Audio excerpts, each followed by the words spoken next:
नमस्कार दोस्तों। स्वागत है आपका अपने चैनल सुनहरी कहानियाँ में। आज की कहानी है पत्नी, जिसके लेखक जैनेन्द्र कुमार जी हैं। आइए कहानी पर प्रकाश डालते हैं।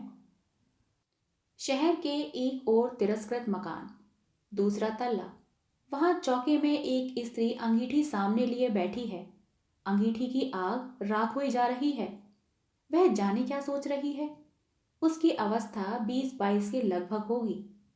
देह से कुछ दुबली है और संभ्रांत कुल की मालूम होती है। एकाएक अंगीठी में राख होती आग की ओर स्त्री का ध्यान गया। घुटनों पर हाथ रखकर वह उठी। उठकर कुछ कोयले लाई। कोयले अंगीठी में डालकर फिर किनारे ऐसे बैठ गई मानो याद करना चाहती है कि अब क्या करूं। घर में कोई और नहीं और समय 12 से ऊपर हो गया है। दो प्राणी घर में रहते हैं, पति और पत्नी। पति सवेरे से गए हैं कि लौटे नहीं और पत्नी चौके में बैठी है। सुनंदा सोचती है, नहीं, सोचती कहाँ है। असल भाव से वह तो वहां बैठी ही है। सोचने को तो यही कि कोयले न बुझ जाएं। वे जाने कब आएंगे। 1 बज गया है। कुछ हो, आदमी को अपनी देह की फिक्र करनी चाहिए। और सुनंदा बैठी है, वह कुछ कर नहीं रही। जब वे आएंगे तब रोटी बना देगी। वे जाने कहाँ कहाँ देर लगा देते हैं। और कब तक बैठूं, मुझसे नहीं बैठा जाता। कोयले भी लहक आए हैं। और उसने झल्लाकर तवा अंगीठी पर रख दिया। नहीं, अब वह रोटी बना ही देगी। उसने खींचकर जोर से आटे की थाली सामने खींच ली और रोटी बेलने लगी। थोड़ी देर बाद उसने जीने पर पैरों की आहट सुनी। उसके मुख पर कुछ तल्लीनता आई। क्षण भर वह आभा उसके चेहरे पर रहकर चली गई और वह फिर उसी भांति काम में लग गई। कालिंदी चरण पति आए। उनके पीछे पीछे 3 और उनके मित्र भी आए। वे आपस में बातें करते आ रहे थे और खूब गर्म थे। कालिंदी चरण अपने मित्रों के साथ सीधे अपने कमरे में चले गए। उनमें बहस छिड़ी थी। कमरे में पहुंचकर रुकी बहस फिर छिड़ गई। ये चारों व्यक्ति देशोद्वार के संबंध में कटिबद्ध हैं। चर्चा उसी सिलसिले में चल रही है। भारत माता को स्वतंत्र कराना होगा और नीति अनीति, हिंसा अहिंसा को देखने का समय नहीं है। मीठी बातों का परिणाम बहुत देखा। मीठी बातों से बाघ के मुंह से अपना सिर नहीं निकाला जा सकता। उस वक्त बाघ मारना ही एक इलाज है। आतंक? हाँ, आतंक। हमें क्या आतंकवाद से डरना होगा? लोग हैं जो कहते हैं आतंकवादी मूर्ख हैं। वे बच्चे हैं। हाँ, वे बच्चे हैं और मूर्ख। उन्हें बुजुर्गी और बुद्धिमानी नहीं चाहिए। हमें नहीं अभिलाषा अपने जीने की। हमें नहीं मोह अपने बाल बच्चों का। हमें नहीं गर्ज धन दौलत की। तब हम मरने के लिए आजाद क्यों नहीं हैं? जुल्म को मिटाने के लिए जुल्म होगा ही। उससे वे डरे जो डरते हैं।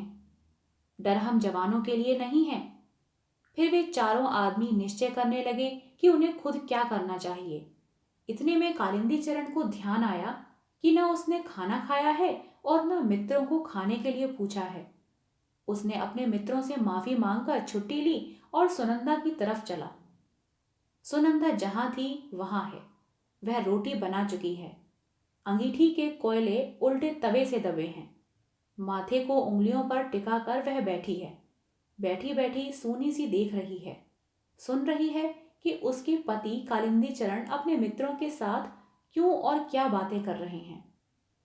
उसे जोश का कारण नहीं समझ में आता। उत्साह उसके लिए अपरिचित है। वह उसके लिए कुछ दूर की वस्तु है, मनोरम और हरियाली। वह भारत माता की स्वतंत्रता को समझना चाहती है, पर उसको न भारत माता समझ में आती है न स्वतंत्रता समझ में आती है। उसे उन लोगों की इस जोरों की बातचीत का मतलब ही नहीं समझ में आता। फिर भी सच उत्साह की उसमें बड़ी भूख है। जीवन की हौस उसमें बुझती सी जा रही है, पर वह जीना चाहती है। उसने बहुत चाहा कि पति उससे भी कुछ देश की बातें करे। उसमें बुद्धि तो जरा कम है, पर फिर धीरे धीरे क्या वह भी समझने नहीं लगेगी? सोचती है, कम पढ़ी हूं तो इसमें मेरा क्या कसूर है, अब तो पढ़ने को तैयार हूं। लेकिन पत्नी के साथ पति का धीरज खो जाता है। खैर, उसने सोचा उसका काम तो सेवा है, बस यह मानकर उसने कुछ समझने की चाह ही छोड़ रखी है। वह अनायास भाव से पति के साथ रहती है और कभी उनकी राह के बीच में आने की सोचती नहीं। वह एक बात जानती है कि उसके पति ने अगर आराम छोड़ दिया है, घर का मकान छोड़ दिया है, जानबूझकर उखड़े उखड़े और मारे मारे जो फिरते हैं, इसमें वे कुछ भला ही सोचते होंगे।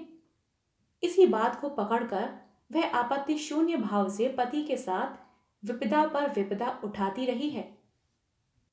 पति ने कहा भी है कि तुम मेरे साथ दुख क्यों उठाती हो, पर यह सुनकर वह चुप रह गई है। सोचती रह गई है कि देखो कैसी बातें करते हैं। वह जानती है कि जिसे सरकार कहते हैं वह सरकार उनके इस तरह के कामों से बहुत नाराज है।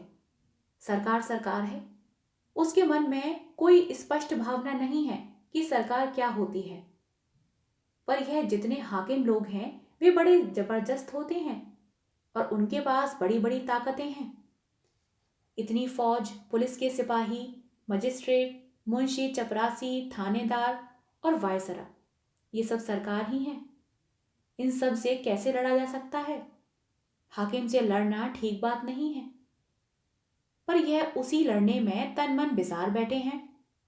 खैर, लेकिन ये सब के सब इतना जोर से क्यों बोलते हैं? उसको यही बहुत बुरा लगता है। सीधे साधे कपड़ों में एक खुफिया पुलिस का आदमी हरदम उनके घर के बाहर रहता है। ये लोग इस बात को क्यों भूल जाते हैं? इतने जोर से क्यों बोलते हैं? बैठे बैठे वह इसी तरह की बातें सोच रही है। देखो, अब 2 बजेंगे, उन्हें ना खाने की फिक्र है ना मेरी फिक्र। मेरी तो खैर कुछ नहीं, पर अपने तन का ध्यान तो रखना चाहिए। ऐसी ही बेपरवाही से तो वह बच्चा चला गया। उसका मन कितना भी इधर उधर डोले, पर जब वह अकेली होती है तब भटक भटका कर वह मन अंत में उसी बच्चे के अभाव पर आ पहुंचता है।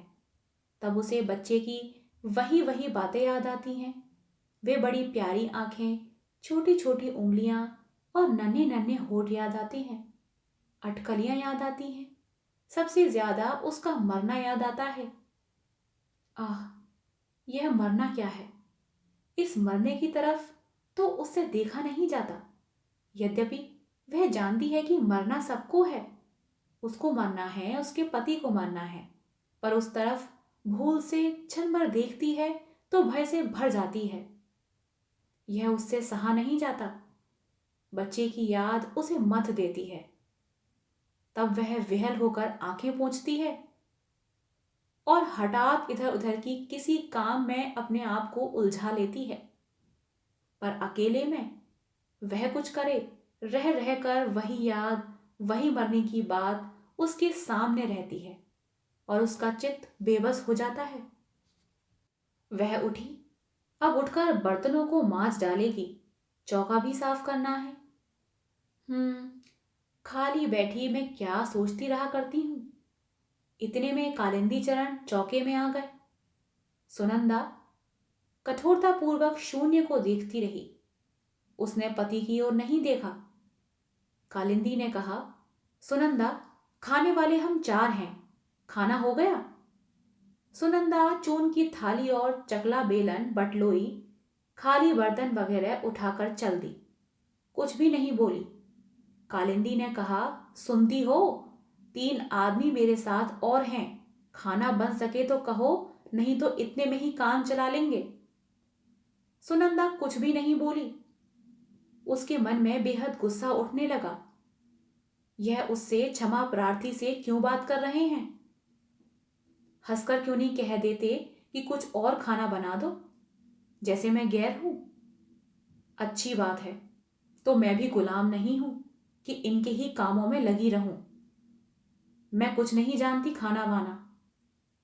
और वह चुप रही। कालिंदी चरण ने जोर से कहा, सुनंदा।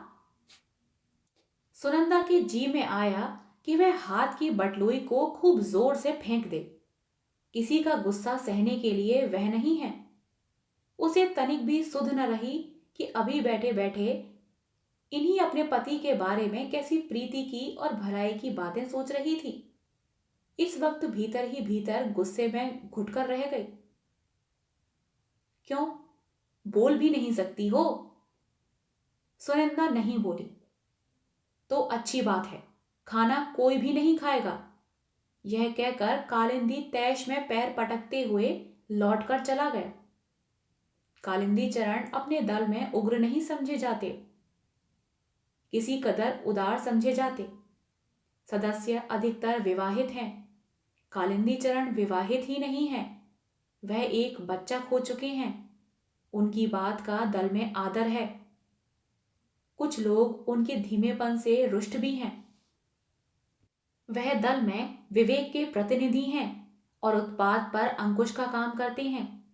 बहस इतनी बात पर थी कि कालिंदी का मत था कि हमें आतंक को छोड़ने की ओर बढ़ना चाहिए। आतंक से विवेक कुंठित होता है और या तो मनुष्य उससे उत्तेजित ही रहता है या उसके भय से दबा रहता है। दोनों ही स्थितियां श्रेष्ठ नहीं हैं। हमारा लक्ष्य बुद्धि को चारों ओर से जगाना है, उसे आतंकित करना नहीं। सरकार व्यक्ति और राष्ट्र के विकास के ऊपर बैठकर उसे दबाना चाहती है। हम इसी विकास के अवरोध को हटाना चाहते हैं, इसी को मुक्त कराना चाहते हैं। आतंक से वह काम नहीं होगा। जो शक्ति के मद में उन्मत्त है, असली काम तो उनका मद उतारने और उनमें कर्तव्य भावना का प्रकाश जगाने का है। हम स्वीकार करें कि उसका मद टक्कर खाकर चोट पाकर ही उतरेगा। यह चोट देने के लिए हमें अवश्य तैयार रहना चाहिए, पर यह नोचानाची उपयुक्त नहीं। इससे सत्ता का कुछ बिगड़ता तो नहीं, उल्टे उसे अपने औचित्य पर संतोष हो जाता है। पर जब सुनंदा के पास से लौटकर आया तब देखा कि कालिंदी अपने पक्ष पर दृढ़ नहीं है। वह सहमत हो सकता है कि हाँ, आतंक जरूरी भी है। हाँ, उसने कहा, यह ठीक है कि हम लोग कुछ काम शुरू कर दें। इसके साथ ही उसने कहा, आप लोगों को भूख नहीं लगी है क्या? उनकी तबीयत खराब है, इससे यहां तो खाना बना नहीं है। बताओ क्या किया जाए, कहीं होटल चलें?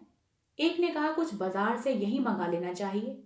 दूसरे की राय हुई कि होटल ही चलना चाहिए। इसी तरह की बातों में लगे थे कि सुनंदा ने एक बड़ी सी थाली में खाना परोसकर उनके बीच में ला रख दिया।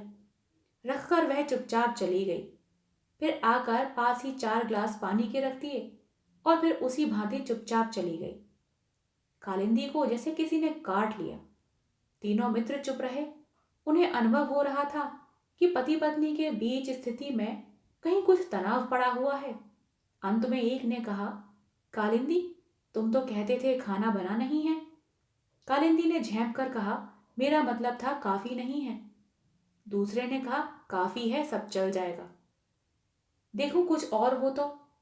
कहकर कालिंदी उठ गया। आकर सुनंदा से बोला, यह तुमसे किसने कहा था कि खाना वहां ले आओ? मैंने कहा था। चलो उठा लाओ थाली, हमें किसी को यहां नहीं खाना है, हम होटल जाएंगे। सुनिंदा नहीं बोली। कालिंदी भी कुछ देर गुम खड़ा रहा। तरह तरह की बातें उसके मन में और कंठ में आती थीं। उसे अपना अपमान मालूम हो रहा था और अपमान असहनीय था। उसने कहा, सुनती नहीं हो कि कोई क्या कह रहा है? क्यों? सुनिंदा ने मुंह फेर लिया। क्या मैं बकते रहने के लिए हूं? सुनंदा भीतर ही भीतर घुट गई। मैं पूछता हूं कि जब मैं कह गया था तब खाना ले जाने की क्या जरूरत थी? सुनंदा ने मुड़कर और अपने को दबाकर धीमे से कहा, खाओगे नहीं? 1 तो बज गया है।